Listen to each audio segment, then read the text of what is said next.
देखिए, अब हम डिविजिबिलिटी पर आधारित अगला क्वेश्चन करने जा रहे हैं। यह क्वेश्चन क्या है, 14 की घात 17 प्लस 16 की घात 17 किससे विभाजित होगा? 17 से, 23 से, 30 से या फिर नन, यानी कि इनमें से कोई नहीं। देखिए, यह क्वेश्चन देखने में तो बहुत ही कठिन लग रहा है, लेकिन ऐसे क्वेश्चंस की एक ट्रिक होती है, या कहें कि एक नियम होता है। अगर वह आपको याद है ना, तो यह क्वेश्चन बहुत ही कम समय में तथा बहुत ही सरलता से हो जाते हैं। मैं आपको बता दे रहा हूँ कि वह रूल क्या है। देखिए, यदि हमारे पास कोई नंबर कुछ इस प्रकार से है कि x power n plus a के पावर n, तो यह नंबर x प्लस a से विभाजित हो जाएगा यदि n क्या हो, एक विषम धन पूर्णांक हो। n क्या हो, n एक विषम धन पूर्णांक हो। तो अब यह ट्रिक हम अपने क्वेश्चन पर अप्लाई करके देखते हैं। देखिए, ये क्वेश्चन में x के स्थान पर 14 दिया हुआ है और a के स्थान पर 16 दिया हुआ है, और जो घात लगी हुई थी यहाँ पर n की, और यहाँ पे जो घात लगी हुई है 17 की, तो n के स्थान पर यहाँ 17 दिया हुआ है। देखिए, n होना क्या चाहिए हमारे ट्रिक के अनुसार, एक विषम धन पूर्णांक। तो देखिए, यहाँ n विषम है, 17 एक विषम धन पूर्णांक है। देखिए, एक बात और ध्यान दीजिएगा कि x पर भी n की घात है और a पर भी n की घात है, यानी कि x तथा a दोनों पर घातों का मान समान होना चाहिए। अगर यहाँ पर n है तो यहाँ पर भी n है, जैसे यहाँ पर 17 है तो यहाँ पर भी 17 है। साथ ही साथ यह एक विषम धन पूर्णांक हो। ठीक, तो ऐसे केस में यह पूरा नंबर 14 प्लस 16 से विभाजित हो जाएगा, क्योंकि हमारी ट्रिक का क्या रही है कि यह पूरा नंबर x प्लस a से विभाजित हो जाएगा। तो इसी प्रकार यह पूरा नंबर 14 प्लस 16 से विभाजित हो जाएगा। ठीक, तो यह नंबर हमारा आंसर क्या होगा, यहाँ पर जोड़ लीजिए 14 प्लस 16, तो यह मिलेगा आपको 30, यानी कि यहाँ पर ऑप्शन नंबर 3 सही होगा। तो देखिए, कितना आसानी से यह क्वेश्चन हो गया।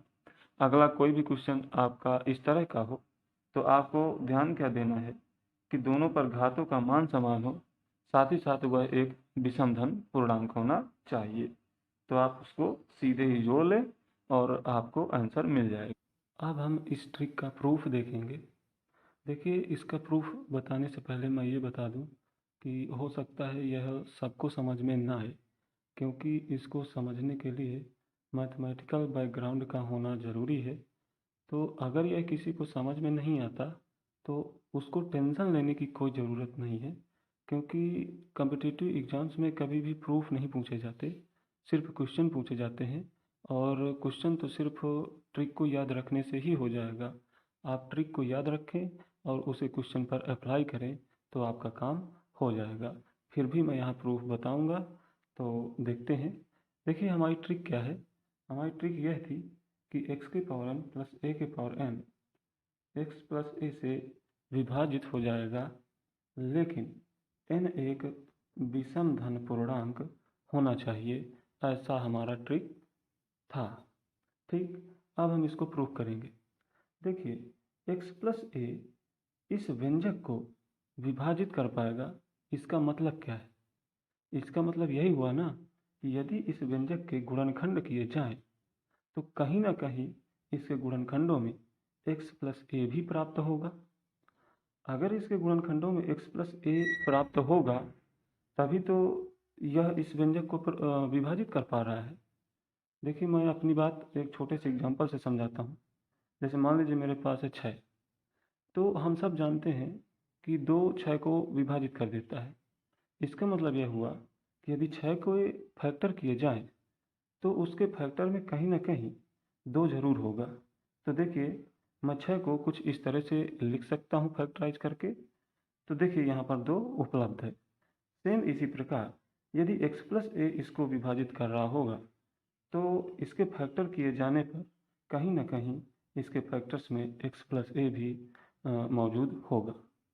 ठीक, अब देखिए, हमने 9th क्लास में पढ़ा है ऐसा ही हमें कोई व्यंजक दिया होता था और कोई ऐसा एक पद दे करके पूछा जाता था कि क्या यह पद इसका एक गुणनखंड है।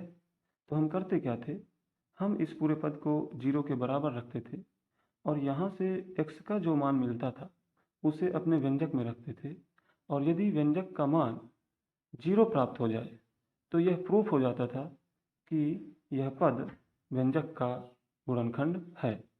तो सेम यही काम हमें यहाँ करना है। हम क्या करेंगे, x प्लस ए को 0 के बराबर रखेंगे और यहाँ से जो भी x का मान मिला उसे अपने व्यंजक में रखेंगे। ठीक, तो हम रखते हैं x की जगह पर -a। ठीक, तो हमारा व्यंजक कुछ इस तरह का हो गया।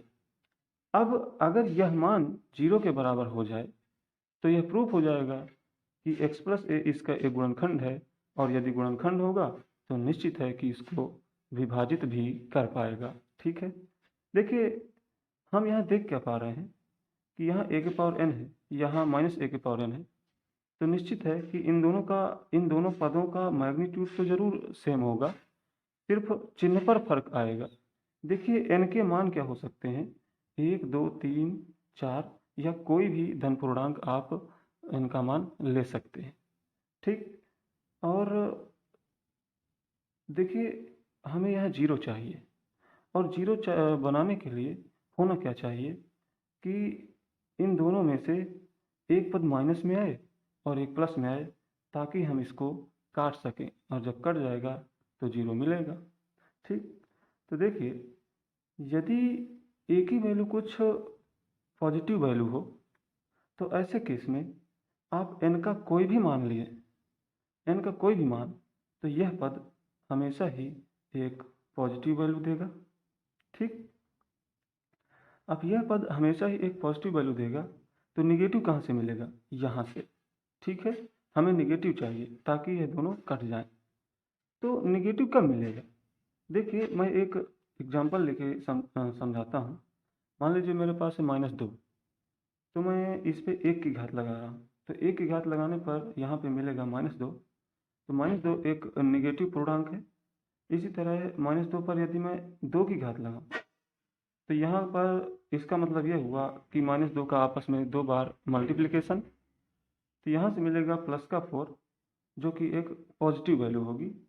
और यदि मैं -2 पर 3 की घात लगाऊँ तो यहाँ मिलेगा -8, जो कि एक निगेटिव वैल्यू होगी।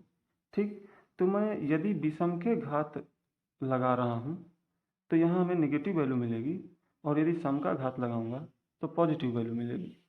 तो यहाँ पर मैं n की वैल्यू विषम लूँगा, 1, 3, 5 इस तरह, तो यहाँ मुझे मिलेगा इसका निगेटिव मान।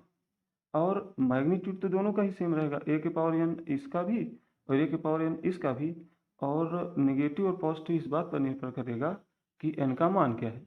तो n का मान हम ले रहे हैं विषम, ऐसे केस में यह पद आएगा निगेटिव, और यह तो हमेशा ही पॉजिटिव था, तो अब यह कट जाएगा और मिल जाएगा 0, और यह प्रूफ हो जाएगा कि x प्लस ए इसका एक गुणनखंड है, और इसलिए यह इसको विभाजित कर पाएगा।